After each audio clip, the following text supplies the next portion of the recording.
Contrary to the president's policies. I would argue that all of these things are fraudulent, they are wasteful, and they are an abuse of the American taxpayer's dollar.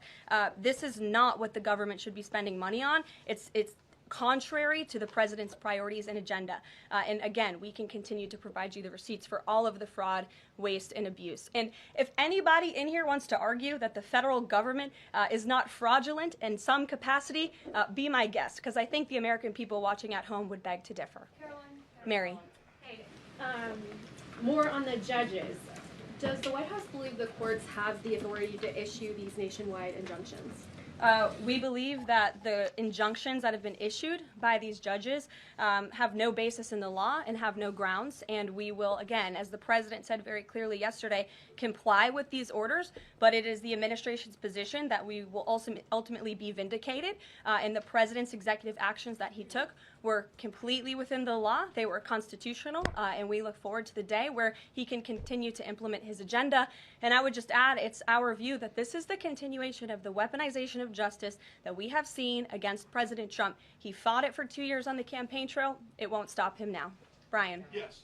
I want to go back to DOGE just for a second. Earlier, the subcommittee headed by Chairman Marjorie Taylor Greene, her and her staff discovered $2.7 trillion in improper payments to Medicare, Medicaid, overseas, to people who should not have gotten it. Some in this room might have missed that press conference. Can you elaborate on what the president is thinking at this point? Well, again, that's another example. There's a very long list of the fraud, waste, and abuse that DOGE is identifying on a daily basis.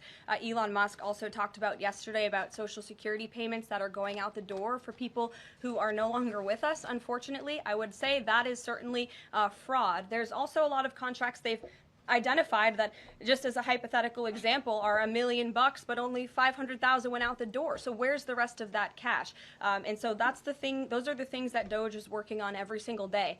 And I would just remind everybody in this room, this is what President Trump campaigned on doing. He's delivering on a promise that 77 million people elected him to do.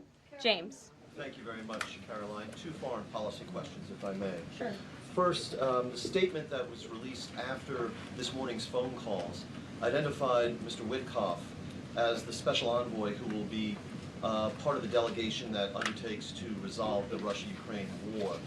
I had thought that that individual was General Kellogg, and so can you clear that up?